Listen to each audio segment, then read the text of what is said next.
Hello बच्चों, इस video में सॉल्व करेंगे नीट में पूछे जाने वाले क्वेश्चन। क्वेश्चन क्या है, क्वेश्चन देखते हैं। क्वेश्चन दिया है calculate the number of moles of 2.3 gram of sodium. तो मोल्स बताना है कितने ग्राम में, 2.3 ग्राम ऑफ सोडियम में। तो यहाँ पर मास दिया गया है कितना, मास ऑफ सोडियम दिया है 23 ग्राम दिया है। तो मोलर मास या एटॉमिक मास कितना है सोडियम का, होता है 23 होता है। कितना होता है, 23 होता है। तो नंबर ऑफ मोल्स निकालना है। तो N इक्वल टू क्या होता है, मास अपान मोलर मास।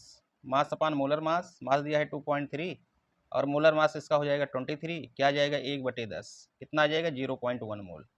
तो 0.1 किस में है, फर्स्ट ऑप्शन क्या होगा यहाँ करेक्ट होगा। फर्स्ट ऑप्शन क्या होगा, करेक्ट होगा। क्लियर, नोट करिए। वीडियो अच्छा लगे वीडियो को लाइक करें, शेयर करें। चैनल पर पहली बार विजिट कर रहे हैं, चैनल को सब्सक्राइब करना ना भूलें। Thanks for watching.